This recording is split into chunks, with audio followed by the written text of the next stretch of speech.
How to troubleshoot a Cub Cadet PTO. The Cub Cadet series of riding lawn mowers are manufactured by MTD, the same company behind the Yardman, Yard Machine, Troy-Bilt and Husky brand names. Cub Cadet consumer mowers have transitioned to Briggs Stratton engine assemblies with attached PTO power takeoff clutch shafts that control the operation of your riding mower's blades. Problems with the PTO can cause your blades to either not engage or to fail to properly disengage when you are finished with your cutting job. Things you will need: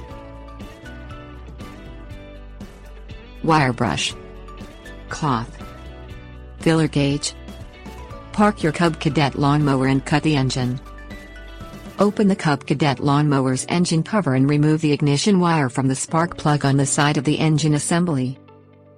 Find the small bell housing on the underside of the Cub Cadet's Briggs Stratton engine. This housing is for the PTO clutch. Clean the PTO clutch with a wire brush in order to get rid of any debris, then wipe the clutch with a cloth. Find the 3 long, rectangular slots on the Cub Cadet lawnmower's PTO. These adjustment slots must be measured by a filler gauge. Insert the filler gauge into the first slot and feel for the rotor and armature face. These should be tied up against the inserted filler gauge. There should not be room to wiggle the gauge or measure any gap in the adjustment slot.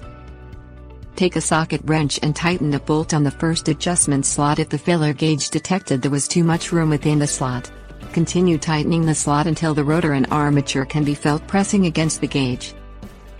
Measure each of the other 2 adjustment slots on the Cub Cadet lawnmower and tighten their bolts as necessary with your socket wrench. Insert the ignition wire back into the spark plug and set the engine's hood back into place.